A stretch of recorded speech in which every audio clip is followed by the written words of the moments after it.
안녕하세요. 새벽의 축구 전문가 페노입니다. 오늘은 맨체스터 시티와 토트넘의 프리미어리그 2라운드를 분석하려고 하는데요. 먼저 두 팀의 선발 라인업에는 다소 변화가 있었습니다. 맨체스터 시티는 스톤스가 부상으로 빠지면서 오타민디가 선발로 출장했고, 중앙 미드필더 자리에는 컨디션이 좋지 않았던 다비드 실바 대신 균도안이 선발로 기용되었습니다. 한편 토트넘은 시즌 초반 몸 상태가 완벽하지 않았던 베르통원 대신 산체스가 중앙 수비수로 출전했고, 공격 라인에서는 지난 시즌 퇴장으로 받았던 징계 때문에 이번 경기까지 출전할 수 없는 손흥민, 그리고 부상으로 경기에 나올 수 없는 알리 대신 라멜라와 시소코가 공격형 미드필더와 측면 미드필더로 배치되었는데요. 여기서 중요했던 부분은 포체티노 감독이 수비적인 경기 운영을 위해서 모우라보다 수비 능력이 좋은 라멜라나 시소코를 모우라 대신 선발로 기용했다는 것입니다. 먼저 토트넘은 기본적으로 4-4-2 혹은 4-4-1-1과 같은 전형에서 선수 간격을 최대한으로 좁히고 단단한 수비 블록을 만들기 위해 노력했습니다. 우선적으로 맨시티의 공격을 막아내려는 의도였는데요. 경기를 보면 이러한 전형을 명확하게 확인할 수 있었습니다. 맨시티가 볼을 잡았을 때 토트넘은 4-4-2 전형을 만들고 선수들이 좁은 간격을 형성했는데요.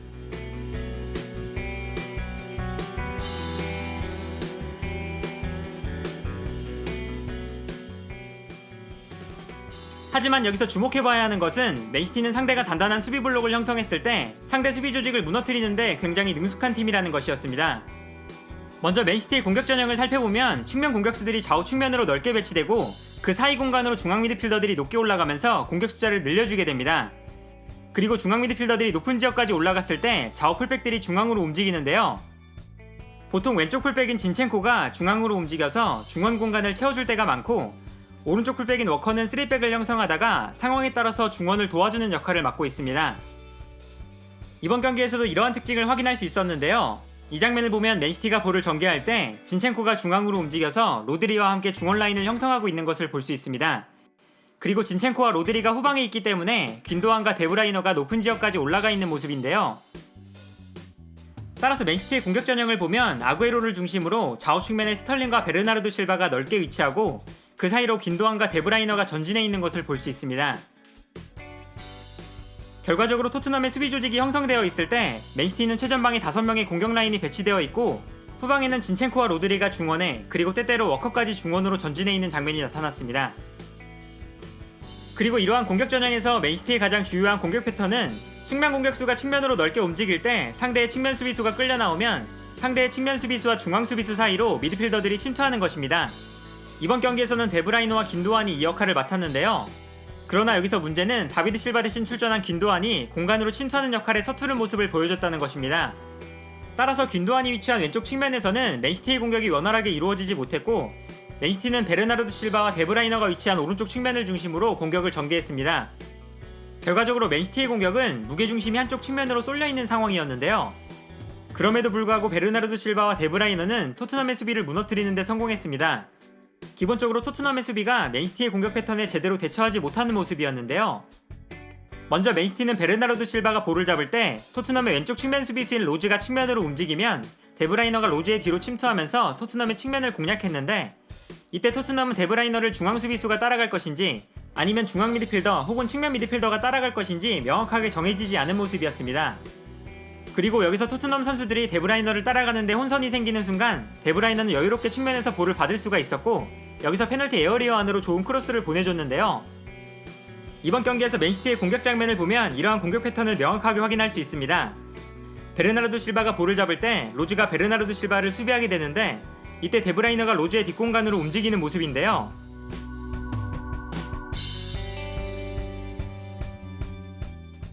토트넘은 맨시티의 이러한 공격 패턴을 수비하는데 어려워하는 모습이었습니다. 이 장면에서도 베르나르도 실바를 로즈가 수비하고 있는 상황인데, 이때 측면으로 침투하는 데브라이너를 산체스와 은돔벨레가 제대로 따라가지 않으면서 데브라이너가 측면에서 볼을 잡는 것을 볼 수 있는데요. 그리고 맨시티의 첫 번째 득점은 오히려 이러한 공격 패턴을 역으로 이용하는 상황에서 나왔습니다. 베르나르도 실바가 볼을 잡을 때 로즈가 베르나르도 실바를 수비하기 위해서 측면으로 움직였는데요. 이때 데브라이너가 전방으로 침투하는 것을 대비하기 위해서 윙크스와 에릭센이 후방으로 내려갑니다. 그런데 이 순간 데브라이너는 전방으로 움직이지 않고 후방으로 물러나면서 공간을 만들어내는데요. 이렇게 데브라이너가 영리한 움직임으로 공간을 만들어냈고, 여기서 데브라이너가 반대편 측면에서 달려들어오는 스털링에게 보내준 크로스를 스털링이 침착하게 마무리하면서 맨시티의 첫 번째 득점이 만들어졌습니다. 그러나 토트넘은 곧바로 동점골을 만들어냈습니다. 이 장면을 보면 라멜라가 볼을 잡을 때 에릭센이 전방으로 뛰어나갔는데요. 이때 라포르트가 에릭센의 움직임 때문에 후방으로 물러서게 되면서 라멜라가 아무런 압박을 받지 않고 슈팅 찬스를 맞이하게 됩니다. 그리고 라멜라의 중거리 슈팅이 그대로 득점으로 연결되었는데요. 그리고 동점골을 허용한 맨시티는 또다시 비슷한 공격 패턴으로 추가 득점을 만들어냈습니다. 베르나르도 실바가 볼을 잡을 때 데브라이너가 측면으로 침투하는데 이때 산체스와 윙크스가 데브라이너를 따라가지 않으면서 데브라이너가 너무나 쉽게 토트넘의 측면을 허무는 데 성공했고, 여기서 데브라이너의 정확한 크로스를 세도하던 아구에로가 득점으로 연결시켰습니다. 이처럼 측면에서 데브라이너와 베르나르도 실바의 호흡은 맨시티의 가장 위협적인 공격 패턴이었는데요. 한편 이번 경기에서 볼 수 있었던 또 다른 경기 포인트는 맨시티의 전방 압박에 토트넘이 굉장히 고전했다는 것입니다. 기본적으로 토트넘이 후방에서 볼을 전개할 때 맨시티는 데브라이너가 높은 지역으로 올라오면서 아구에로와 함께 토트넘의 중앙 수비수를 압박했고, 이 과정에서 맨시티는 마치 4-4-2와 같은 전형이 형성되면서 토트넘 선수들을 1대1로 압박할 수 있는 상황이 만들어졌는데요.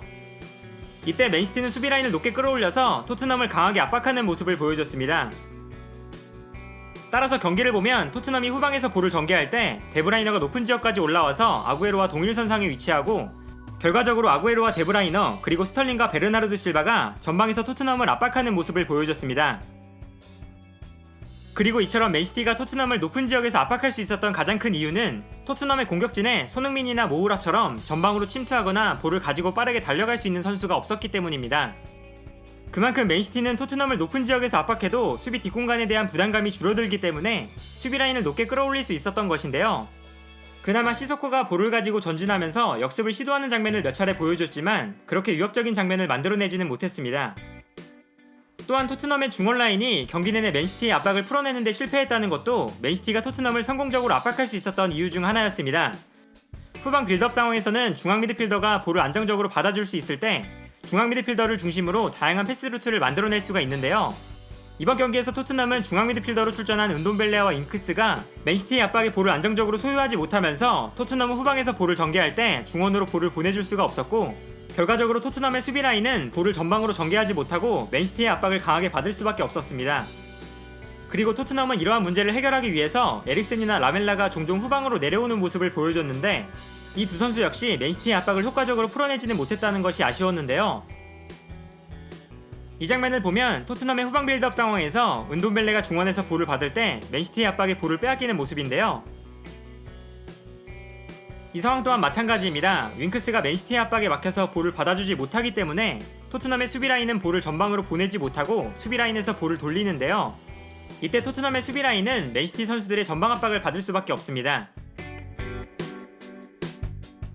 그러나 여기서 흥미로웠던 것은 토트넘이 맨시티의 전방 압박에 어려움을 겪는 상황에서도 경기 내내 짧은 패스로 빌드업을 시도했다는 것입니다. 경기 기록을 보면 볼 점유율은 맨시티가 55%, 토트넘이 45%로 10% 정도의 차이가 발생했고, 패스 숫자도 각각 650개와 522개로 맨시티가 약 130개 정도 더 많은 패스를 기록했는데, 자신의 수비 지역에서 기록한 패스는 맨시티가 101개, 토트넘이 283개로 오히려 토트넘이 더 많은 패스 숫자를 기록했습니다. 그만큼 토트넘이 수비 지역에서 볼을 많이 돌렸다는 것을 알 수 있는데요.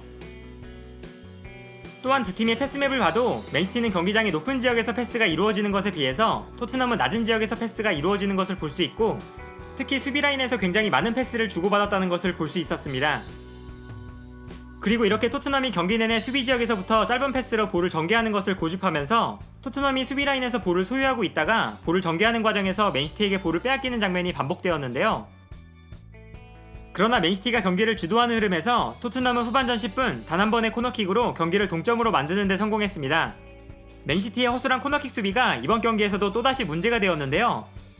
이 장면을 보면 맨시티는 오타멘디, 라포르트, 워커, 로드리처럼 팀에서 키가 큰 선수들이 골문 앞을 방어하고, 그 앞에서 베르나르도 실바, 긴도안, 아구에로가 토트넘 선수들을 방해하는 방식으로 코너킥을 수비했는데, 여기서 문제는 앞에서 수비하는 선수들의 숫자가 토트넘 선수들에 비해 적을 뿐만 아니라 이 선수들이 수비하는 과정에서 토트넘 선수들을 제대로 마크하지 못했다는 것입니다. 기본적으로 이 상황에서는 베르나르도 실바와 긴도안이 앞에서 4명의 토트넘 선수들을 상대하고 있는데요. 이때 앞으로 뛰어나가는 모우라와 알데르베이럴트를 순간적으로 놓쳤고 모우라가 자유로운 상태에서 헤더로 득점을 기록할 수 있었습니다.